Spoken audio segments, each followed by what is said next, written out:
আজকে আমরা সবাই এসেছি কলা বাগানে। আসলে আমাদের এইখানে একটা কলা বাগান আছে ছোট্ট, ওইখানে অনেকদিন আসা হয় না, প্রায় কয়দিন হবে? 2 মাস বলবো। 2 মাস পর আসলাম কলা বাগানে। তো অনেকগুলো কাঁচকলা আছে, দেখে আমরা কাছে দেখে আসি, আসেন।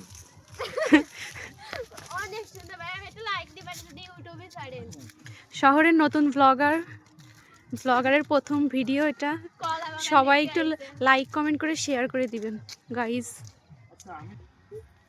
কই ভাইয়া?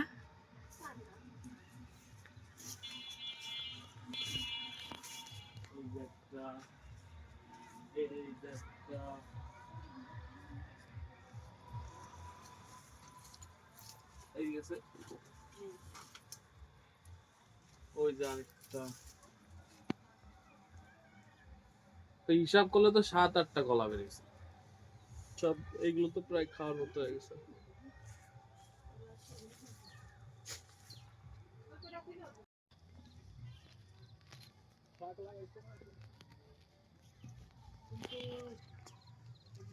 শিমু একটা কাজ করে দিবি ভাই, কলাগুলো আমি নিয়ে যাব, তুই বাজারে বিক্রি করে দিবি। আচ্ছা, আসলে আমাদের এই এই এই জমিটাতে কলা আসছে প্রায় 8 থেকে 10টা গাছে। এত বড় বড় হয়েছে যে একা খাওয়া সম্ভব না। তো আমি শিমুরের প্রস্তাব দিলাম, শিমু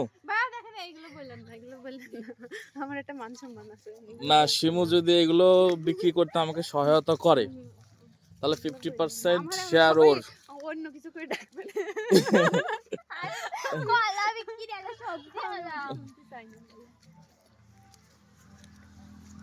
কলাগুলো নিয়ে খুব টেনশনে পড়ে গেলাম দেখতেছি। গাইস, আমরা এমন একটা জায়গায় আসছি, সন্ধ্যার সময় চারিদিকে শিয়াল হু হু হু করতেছে, হুক্কাওয়া হুক্কাওয়া।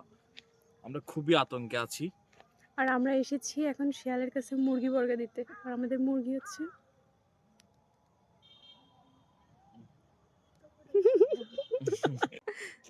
চল আমরা